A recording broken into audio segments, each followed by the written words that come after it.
Trump breaks silence over his heartbreaking condition. Hi, welcome to JOA. If you're new to my channel, please click subscribe and click the bell button so you'll be the first to know when I upload. I'd really appreciate it if you subscribe, you click the bell, you share this video, you like, and you leave me a comment below and let me know what you think about this whole situation. So Trump basically just broke silence about his condition, after leaving Walter Reed Hospital. So I'm going to let you guys watch this video and I'm going to come back some more. I want to begin by thanking all of the incredible medical professionals, the doctors, the nurses, everybody at Walter Reed Medical Center. I think it's the finest in the world for the incredible job they've been doing. I came here, wasn't feeling so well. I feel much better now. We're working hard to get me all the way back. I have to be back because we still have to make America great again. We've done an awfully good job of that. But we still have steps to go, and we have to finish that job. And I'll be back. I think I'll be back soon. And I look forward to finishing up the campaign the way it was started and the way we've been doing and the kind of numbers that we've been doing. We've been so proud of it. But this was something that happened, and it's happened to millions of people all over the world, and I'm fighting for them. Not just in the U.S., I'm fighting for them all over the world. We're going to beat this coronavirus, or whatever you want to call it, and we're going to beat it soundly. So many things have happened.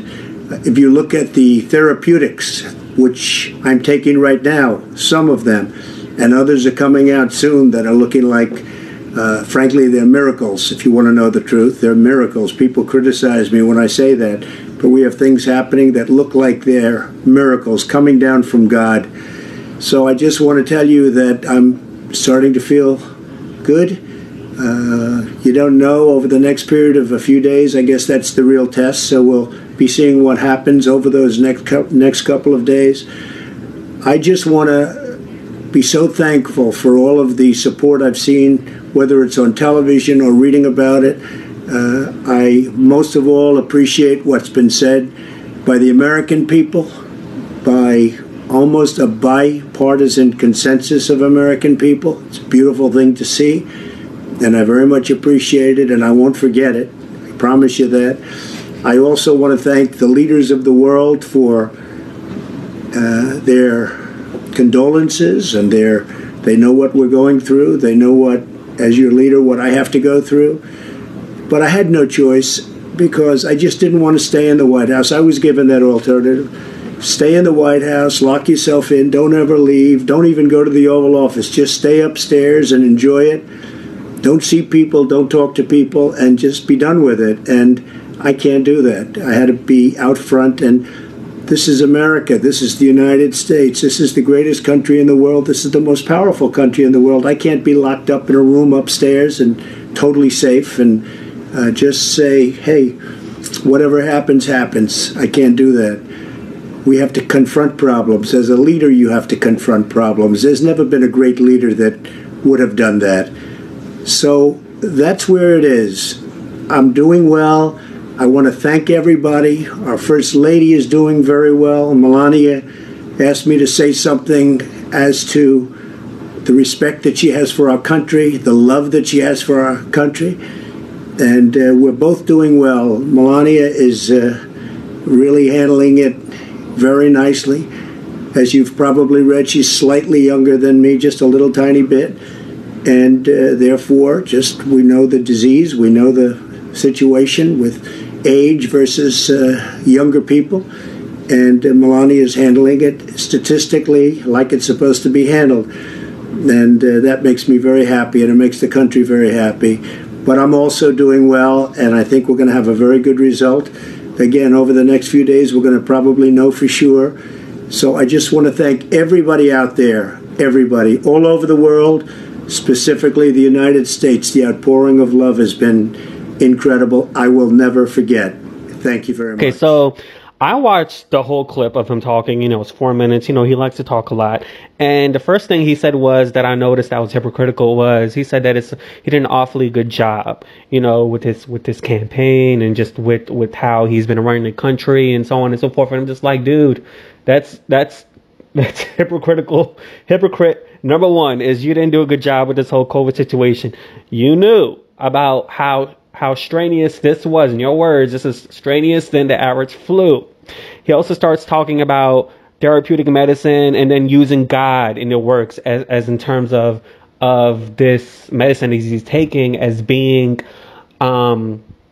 susceptible to eliminating the virus in the system. Number one, don't use God and therapy in the same sentence. Don't use God and therapeutic medicine in the same sentence, because you've said many things about this COVID situation being susceptible to being eliminated by ultraviolet rays, by hydroxychloroquine, by allegedly injecting a disinfectant into your body that you called, saying you're being sarcastic when you had your first debate with Joe Biden. So please don't talk about this medication just because it's doing well for you. That doesn't mean it's going to do well for everybody. Number one. Number two, he looks horrible in this video. Look at him. He looks pale. I don't know if it's because his $72,000 annually payments for his hair yearly is not doing well, or he just says he didn't lay his hair before he came on video, but he doesn't look so good in this video at all. He talks about bipartisan consensus and how he won't forget that he's thankful from both the Democrat and the Republican side that they're wishing him well wishes. That's a humanistic thing to do. A human has emotions, and I'm not a psychologist, but I, took some psychology classes, and I'm in nature with humanistic languages, and that's a sign of being a sociopath, a narcissist. When you say that you're not really expecting to hear people sympathizing and expressing well wishes to somebody when they're going through a supposedly devastating and even on the par of being, a deathful situation, considering how this COVID reacts to people of a particular age. So that's a sign of narcissism for you to even say that, it's a bipartisan thing.